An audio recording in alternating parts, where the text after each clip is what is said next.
Excise duties act है 1955, उसे extend किया गया था दोनों। ये एक्ट प्रिस्क्राइब करता है पेनल्टीज आपके अपराधों के लिए। हेलो एवरीवन, स्वागत है आप सभी का फार्मेसी इंडिया प्रो पर।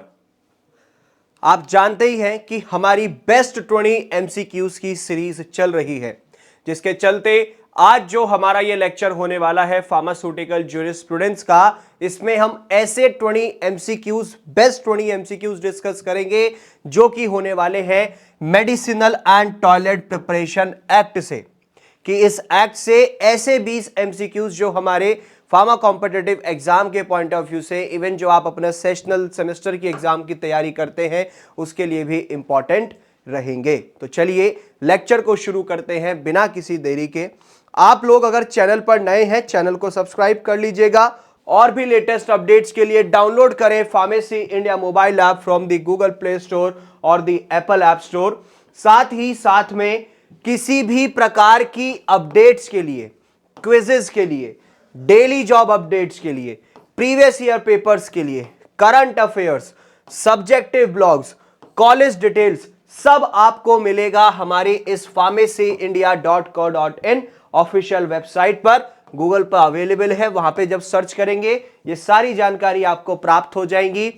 और भी लेटेस्ट अपडेट्स के लिए व्हाट्सएप और टेलीग्राम चैनल्स के थ्रू फॉलो कीजिए। लिंक्स नीचे डिस्क्रिप्शन में दिए गए हैं, उनके माध्यम से आप हमें फॉलो कर सकते हैं।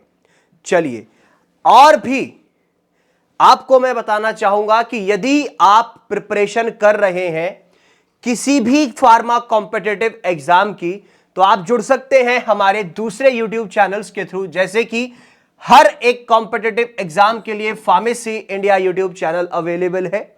सेमेस्टर और यूनिवर्सिटी एग्जाम्स के लिए फार्मेसी इंडिया प्लस ये अवेलेबल है। और साथ ही साथ फार्मा रिलेटेड जॉब्स के लिए फार्मेसी इंडिया जॉब्स चैनल ये अवेलेबल है। ये अलग वेरियस चैनल्स हैं हमारे जो आपके लिए काफी हेल्पफुल होने वाले हैं। चलिए अब शुरुआत करते हैं क्वेश्चंस की। सबसे पहला क्वेश्चन आता है, what is the primary objective of the medicinal and toilet preparations excise duties act 1955। अब हमारा एक मेजर ऑब्जेक्टिव क्या है medicinal and toilet preparations excise duties act 1955 का? To regulate the manufacturing of all pharmaceutical products in India, to control the pricing of medicinal and toilet preparations, to levy and collect excise duties on medicinal and toilet preparations containing alcohol and narcotics, या to set quality standards for medicinal and toilet preparations। सही answer है हमारा to levy and collect excise duties on medicinal and toilet preparations containing alcohol and narcotics. Simple सी बात है, ये act हमें जो भी हमारी एक्साइज ड्यूटीज हैं, ठीक है, मेडिसिनल और टॉयलेट प्रिपरेशंस पे जिनमें अल्कोहल होता है या नारकोटिक ड्रग्स हैं, जैसे ओपियम है, इंडियन हेम्प है या दूसरी नारकोटिक ड्रग्स, ये एक्ट ये सुनिश्चित करता है कि भैया यूनिफॉर्मिटी बनी रहे नियमों में, यानी कि रूल्स में, और जो रेट्स हैं हमारी एक्साइज ड्यूटीज के इन प्रिपरेशंस के वो भी यूनिफॉर्म रहने चाहिए। ये एक्ट मदद करता है कि जो अल्कोहल का यूज होता है एज सच प्रिपरेशंस में, उस पे कैसे कंट्रोल किया जाना चाहिए, उसमें ये एक्ट जो है हमारा मदद करता है। Next question, the medicinal and toilet preparations excise duties act 1955 extends to। अब जो ये हमारा medicinal and toilet preparation excise duties act है 1955, उसे एक्सटेंड किया गया था only the states in northern India, whole of India, all union territories except Jammu and Kashmir, या ओनली मेट्रोपॉलिटन सिटीज। सही आंसर है होल ऑफ इंडिया, पूरे भारत में लागू किया गया था इस एक्ट को। यह सेंट्रल एक्ट है जो अप्लाई होता है पूरे देश में। यह सुनिश्चित करेगा कि जो रेट्स हैं ड्यूटीज के या रेगुलेशंस जो हैं हमारे हर स्टेट्स में वो यूनिफॉर्म रहने चाहिए। यह मदद करता है इंटर स्टेट स्मगलिंग के लिए, जो इन पर्टिकुलर प्रिपरेशंस की जो होती हैं अलग अलग रेट्स की वजह से उस पर कंट्रोल करने में काफी हद तक मदद करता है। What does the term bonded manufacturing signify under this act? अब जो ये हमारा एक टर्म है बॉन्डेड मैन्युफैक्चरिंग, ये क्या सिग्निफाई करेगा इस एक्ट के अंतर्गत? Manufacturing unit that has paid all the excise duties in advance, a premise licensed for manufacturing and storing preparations on which duty has not been paid, a government owned manufacturing facility, a warehouse for storing raw materials. सही answer हो जाएगा हमारा कि ये एक premise licensed है manufacturing के लिए और प्रिपरेशंस को स्टोर करने के लिए, जिसके लिए ड्यूटी अभी तक पे नहीं की गई। बॉन्डेड मैन्युफैक्चरिंग लाइसेंस्ड प्रीमाइस होता है मैन्युफैक्चरिंग के लिए, मेडिसिनल और टॉयलेट प्रिपरेशंस को स्टोर करने के लिए, जिनमें अल्कोहल या नारकोटिक्स होती हैं, जहां पर एक्साइज ड्यूटीज अभी तक पे नहीं की जाती है ना।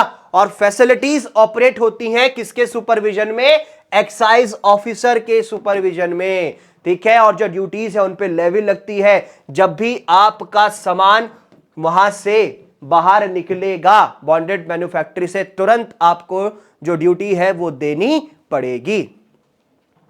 Next question, in contrast a non bonded manufacturing is a premises where.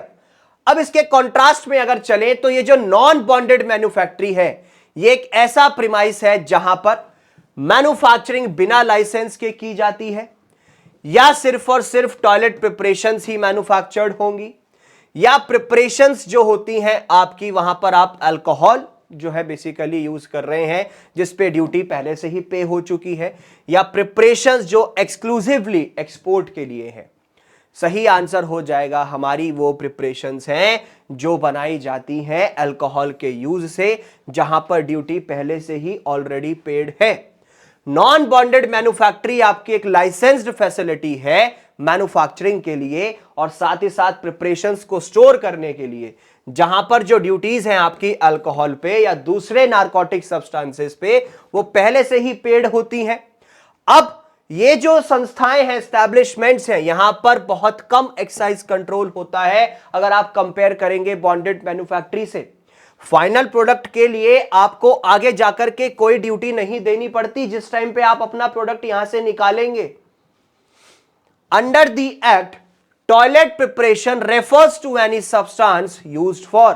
अब इस एक्ट के अनुसार जो टॉयलेट प्रिपरेशन है इसका मतलब क्या है? किसी भी एक सब्सटेंस के लिए जो यूज की जाती है हमारी, only cleaning the teeth, cleansing, improving और altering the complexion, skin, hair और teeth, only as a perfume, या फिर only for medicinal purpose for the skin. सही आंसर हो जाएगा क्लिनजिंग, इंप्रूविंग और altering the complexion, skin, hair और teeth. ठीक है। अब ये एक्ट बताता है कि जो टॉयलेट प्रिपरेशंस है, कोई भी एक वो सब्सटेंस जिसका इस्तेमाल किया जाता है ह्यूमन बॉडी के ऊपर, इसमें प्रिपरेशंस होती हैं आपकी जो परफ्यूमिंग अपैरल ही क्यों ना हो, डिओड्रेंट्स और परफ्यूम्स ये भी आपके जो है इसके अंदर आते हैं। For what duration can dutiable goods be stored in a bonded warehouse. अब एक कितने टाइम पीरियड के लिए ड्यूटाइबल गुड्स को आप स्टोर कर सकते हैं बॉन्डेड वेयर हाउस में? Maximum of 1 year, up to 2 years, या फिर for a period of 3 years which can be extended by the excise commissioner, या इनडेफिनेटली विदाउट एनी रेस्ट्रिक्शंस। सही आंसर हो जाएगा हमारा कि 3 साल के अंतराल के लिए आप रख सकते हैं, जो कि एक्साइज कमिश्नर के द्वारा बढ़ाया भी जा सकता है। आप अपने सामान को बॉन्डेड वेयर हाउस में 3 साल तक के लिए रख सकते हैं और जो एक्साइज कमिश्नर है उसके पास पूरी अथॉरिटी है कि वो उस टाइम पीरियड को एक्सटेंड भी कर सकता है। ये जो प्रावधान है ये मदद करते हैं फ्लेक्सिबिलिटी के लिए आपकी मैन्युफैक्चरिंग और डिस्ट्रीब्यूशन में। Is it permissible to export medicinal and toilet preparations without paying excise duty? क्या ये परमिसेबल है एक्सपोर्ट करना मेडिसिनल और टॉयलेट प्रिपरेशंस को बिना एक्साइज ड्यूटी पे किए? No, the duty must be paid before export. Yes, if the goods are exported under bond. Yes, but only for toilet preparations. No, export of such goods is prohibited. सही answer है ये possible है यदि उसको bond के अंदर export किया गया है। ये एक्ट आपको परमिशन दे देता है कि आप अल्कोहलिक प्रिपरेशंस का एक्सपोर्ट कर सकते हैं बिना ड्यूटी पे किए। ये तभी पॉसिबल है अगर एक्सपोर्टिंग ड्यूटी पे हो चुकी है उस सामान की, या क्लेम जो है बेसिकली रिबेट या एक्सपोर्ट हो रहा है बॉन्ड के अंतर्गत, ठीक है, तो यहां पर ये चीजें संभव है। What is the penalty for unauthorised manufacturing of durable goods under this act? अब एक पेनल्टी क्या होगी अनऑथराइज्ड मैन्युफैक्चरिंग के लिए ड्यूरेबल गुड्स की इस एक्ट के अंतर्गत? Warning letter from the excise officer, fine of up to ₹1,000, imprisonment for up to 6 months, a fine or both, seizure of the manufacturing premises without any further action। भाई सीधी सी बात है, सही answer हो जाएगा हमारा कि जेल हो जाएगी 6 महीने तक की, जुर्माना अलग या फिर दोनों। ये एक्ट प्रिस्क्राइब करता है पेनल्टीज आपके अपराधों के लिए अगर कोई भी व्यक्ति ठीक से ड्यूटी पे नहीं करता है। कोर्ट भी आपको ऑर्डर दे सकती है कि ड्यूरेबल गुड्स के ऊपर यदि आप ठीक से कार्य नहीं करेंगे तो सजा होगी, या जो आपके मटेरियल्स और इक्विपमेंट हैं इलीगल मैन्युफैक्चरिंग में अगर यूज हुए हैं तो फिर भैया परेशानी होनी ही होनी है, जहां पर 6 महीने तक की जेल, जुर्माना, ये सब आपको लग सकता है। ठीक है, चलो, who is the licensing authority for a bonded manufactory? अब कौन लाइसेंसिंग अथॉरिटी है बॉन्डेड मैन्युफैक्चरी के लिए? Local police department, state drug controller, excise commissioner या सेंट्रल गवर्नमेंट? सही आंसर हो जाएगा हमारा एक्साइज कमिश्नर। एक्साइज कमिश्नर आपका डेजिग्नेट किया गया है अथॉरिटी के लिए जिससे कि आप लाइसेंस इशू कर सके बॉन्डेड मैन्युफैक्चरीज और वेयर हाउसेस के लिए। तो नॉन बॉन्डेड मैन्युफैक्चरीज के लिए जो एक ऑफिसर है आपका वो ऑथराइज्ड किया गया है स्टेट गवर्नमेंट के द्वारा लाइसेंसिंग अथॉरिटी के लिए। अब इससे आप सुनिश्चित कर सकते हैं प्रॉपर ओवरसाइट और कंट्रोल मैन्युफैक्चरिंग प्रोसेस के ऊपर। What is the minimum thickness for iron bars in the windows of manufactory as per the rules? अब हमारी मिनिमम थिकनेस क्या होगी एक आयरन बार्स की इस विंडो के अंतर्गत मैन्युफैक्चरी की as per the rules? 10 mm है, 15 mm है, 19 mm है या 25 mm है? सही आंसर हो जाएगा हमारा 19 mm। अब देखो, ये रूल्स आपको स्पेसिफाई करते हैं प्रॉपर आयरन बार्स इन विंडोज में जहां पे कम से कम 19 mm की थिकनेस हो, और यहां पर कोई एज सच आपके 102 mm अपार्ट से ज्यादा इसके अंदर सेट नहीं होता। अब इसके लिए स्ट्रक्चरल रिक्वायरमेंट्स होती हैं जो प्लेस की गई हैं सुनिश्चित करने के लिए उस पर्टिकुलर प्रीमाइसेस की सिक्योरिटी और साथ ही साथ पिल्फरेज को बचाने के लिए। What is rectified spirit as defined under this act? Rectified spirit क्या होती है इस एक्ट के अनुसार? Any type of alcohol used in beverages, plain undenatured alcohol with a strength not less than 50 degree overproof, alcohol that has been rendered unfit for human consumption, alcohol used exclusively for cleaning purpose? सही answer है हमारा plain undenatured alcohol with a strength not less than 50 degree overproof. अब जो rectified spirit है उसे define किया गया है कि ये अनडीनेचर्ड अल्कोहल है एक सर्टेन स्ट्रेंथ की। ये हाई स्ट्रेंथ अल्कोहल आप यूज करते हैं मैन्युफैक्चरिंग में अगर अलग अलग प्रकार की मेडिसिनल और टॉयलेट प्रिपरेशंस आप यूज करेंगे, साथ ही साथ इसमें एब्सोल्यूट अल्कोहल भी होती है। Can a licence issued under this act be transferred? क्या जो एक लाइसेंस इशू किया जाता है इस एक्ट के अंतर्गत वो ट्रांसफर हो सकेगा? Yes, with the permission of the excise commissioner. Yes, but only to a family member. No, the licence is not transferable. No, a separate license is issued for each premise and is non-transferable। सीधी सी बात है नहीं, क्योंकि एक separate license issue किया जाएगा हर एक premises के लिए, और वो नॉन ट्रांसफरेबल होगा। इस एक्ट के अनुसार और इनके नियमों के अनुसार यह सीधा कहा गया है कि लाइसेंस मैन्युफैक्चरिंग के लिए जो दिया जाता है वो ट्रांसफर नहीं होगा। सेपरेट लाइसेंस आपको चाहिएगा हर एक मैन्युफैक्चरिंग प्रीमाइस के लिए, और इससे यह सुनिश्चित कर लेते हैं कि जो लाइसेंसिंग अथॉरिटी है उसके पास संपूर्ण जानकारी होती है और वो कंट्रोल करती है सभी मैन्युफैक्चरिंग यूनिट्स पर। What is the excise duty on toilet preparations containing alcohol? हमारी एक्साइज ड्यूटी क्या होती है टॉयलेट प्रिपरेशंस की जिनमें अल्कोहल है? 10% एड वेलोरम है, 20% एड वेलोरम है, 40% एड वेलोरम है, या 50% एड वेलोरम है? सही आंसर हो जाएगा हमारा 50% एड वेलोरम। अब देखो भैया, जो आपका शेड्यूल है इस एक्ट का वो स्पेसिफाई करता है rates of excise duties for the different categories of goods. Toilet preparation जिनमें अल्कोहल है, नारकोटिक ड्रग्स हैं, ठीक है, वो सब्जेक्ट किए गए हैं, उन पे कहा गया है कि 50% तक एड वेलोरम ड्यूटी होगी। एड वेलोरम का मतलब होता है कि ड्यूटी जो कैलकुलेट की जाती है percentage of the value of the goods. Are Ayurvedic preparations containing self-generated alcohol subject to excise duty? क्या जो आयुर्वेदिक प्रिपरेशंस हैं जिनमें सेल्फ जनरेटेड अल्कोहल है उन्हें एक्साइज ड्यूटी देनी है? No, they are completely exempt. Yes, if they are capable of being consumed as ordinary alcohol beverages, yes, but at a very low flat rate, only if they are sold outside the state of manufacturing. सीधी सी बात है, yes, अगर वो इतने capable है कि जो कंज्यूम होंगे वो ऑर्डिनरी अल्कोहल बेवरेजेस के तौर पे। आयुर्वेदिक प्रिपरेशन जिनमें सेल्फ जनरेटेड अल्कोहल है वो कंज्यूम हो रहे हैं आपके बेवरेजेस के तौर पर, तो भैया उन पे ड्यूटी लगेगी। रेट जो होगा उन प्रिपरेशंस का वो स्पेसिफाई किया गया है इसके अनुसार। प्रावधान ये कहते हैं कि भैया आपको मिसयूज से बचना है मेडिसिनल प्रिपरेशन से एज अल्कोहलिक ड्रिंक्स। चलो, how is the interstate movement of dutiable goods from one bonded warehouse to another managed? It is not allowed. It is allowed after the full payment of duty. It can be done under the bond without the payment of duty.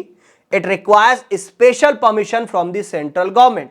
सीधी सी बात है, ये possible तो है लेकिन bond के अंतर्गत और साथ ही साथ कोई ड्यूटी पेमेंट नहीं करनी पड़ती। ये एक्ट आपको परमिट करता है कि ट्रांसफर तो कर लोगे ड्यूटाइबल गुड्स को एक बॉन्डेड वेयरहाउस से दूसरे वेयरहाउस में। मूवमेंट फैसिलिटेट की जाती है बॉन्ड के अंतर्गत, जिसमें सुनिश्चित किया जाता है कि सिक्योरिटी रहेगी उस पर्टिकुलर एक्साइज ड्यूटी की। ड्यूटी तभी दी जाती है जब आपके जो सामान है, गुड्स हैं, वो फाइनली क्लियर्ड हो गए हैं कंजप्शन के लिए। What action can an excise officer take if they suspect an offense under this act? They can only issue a warning. They can arrest the person and seize the goods. They can only seal the premise. They need to wait for a court order before taking any action. सही answer है कि ये arrest कर सकते हैं person को और seize कर सकते हैं उसके सामान को। अब ये जो एक्साइज ऑफिसर्स हैं उनके पास पूरी अथॉरिटी है कि वो अरेस्ट कर सकते हैं इंडिविजुअल्स को अगर लगता है कि किसी ने कोई गलत कार्य किया है इस एक्ट के अंतर्गत। साथ ही साथ वो सीज भी कर देंगे किसी भी ड्यूटाइबल गुड्स को, मटेरियल्स को या इक्विपमेंट्स को जो इस ऑफेंस के अंतर्गत आते हैं। और इसके पास इतनी पावर्स है कि जो जरूरी होती है इफेक्टिव एनफोर्समेंट के लिए कानूनी तौर पर। How should the contents of each vessel in a manufactory be denoted? verbally communicated to the excise officer in a tabular form on the vessel, in a separate register kept in the office, using a color coding system. सही answer है हमारा in a tabular form on the vessel. जो rules हैं वो बहुत mandate होते हैं जिसमें आपके हर एक वेसल का कंटेंट एकदम स्पष्ट रूप से मार्क किया गया है टैबुलर फॉर्मेट में। यह मदद करता है अच्छे से बहुत सरलता के साथ पहचानने में, वेरिफिकेशन करने में उन सामान का एक्साइज स्टाफ के द्वारा, और प्रॉपर लेबलिंग बहुत जरूरी होती है क्योंकि एक्यूरेट रिकॉर्ड्स आपको मेंटेन करने हैं और कॉम्प्लायंस भी सुनिश्चित करना है। What is the purpose of requiring a single entrance for a manufactory? अब एक पर्पस क्या है हमारा सिंगल एंट्रेंस मैन्युफैक्चरिंग के लिए? To reduce construction cost, for aesthetic reasons, to ensure better security and control by excise officers, to improve ventilation. सही answer है हमारा कि आप सुनिश्चित करेंगे बेटर सिक्योरिटी और कंट्रोल एक्साइज ऑफिसर्स के द्वारा। जो रिक्वायरमेंट है एक सिंगल एंट्रेंस की मैन्युफैक्चरिंग के लिए और साथ ही साथ हर एक कंपार्टमेंट्स की उस सिक्योरिटी मेजर से वो जरूरी है। ये मदद करेगी एक्साइज ऑफिसर इंचार्ज को कि भाई एक बेटर कंट्रोल आप कर सकते हैं पूरी एंट्री पे और जो एग्जिट है उन लोगों की और मटेरियल्स की। ये मदद करती है अनऑथराइज्ड रिमूवल जो होता है कि ड्यूटाइबल गुड्स का उस जगह से, उसको रोकने में मदद करेगी। What must an applicant for a manufacturing license provide along with the application?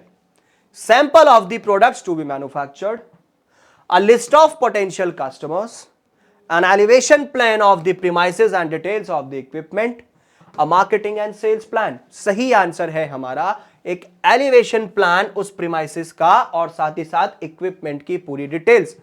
Application जो है एक लाइसेंस की जिसमें आपको क्या है कि उसमें आपको जो है पूरी डिटेल्स देनी पड़ेंगी उस मैन्युफैक्चरिंग प्लान की। उसमें एलिवेशन प्लान भी होगा, अलग अलग रूम्स का प्लान होगा और डिटेल्स होंगी डोर्स और विंडोज की। इंफॉर्मेशन होगी सभी ऑपरेटर्स या इक्विपमेंट्स की, मशीन्स की और स्टिल्स जो आप यूज करेंगे वो सब का आपको डिटेल देना पड़ेगा।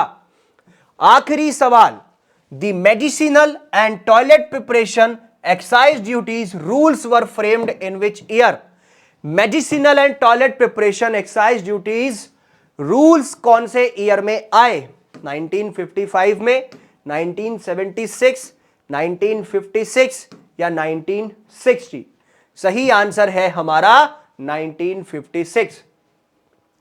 हालांकि एक्ट तो 1955 में पास हो गया था लेकिन जो रूल्स थे जो इस पर्पस के लिए आए वो 1956 में आए थे।